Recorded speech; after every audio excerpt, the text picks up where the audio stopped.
দর্শক, আপনাদেরকে দেখাতে চাচ্ছি এই গর্তটা।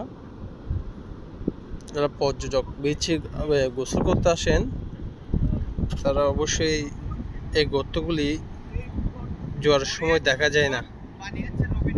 জোয়ারের সময় যখন দেখা যায় না, পর্যটক গোসল করতে করতে এই গর্তের মধ্যে পড়ে যায়, তখন বিপদে পড়ে যায়। এই জায়গাটা লাইফ গার্ড থেকে অনেক দূরে।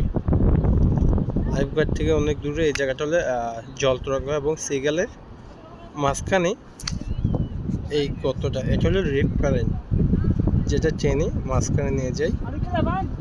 এটা হলো রিফ কারেন্ট। যখন পানি বেশি হয় এই জায়গা থেকে ট্রেনে মাঝখানে নিয়ে যায়।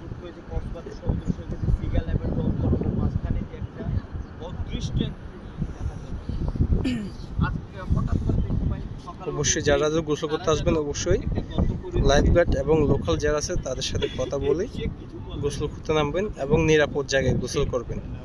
ধন্যবাদ।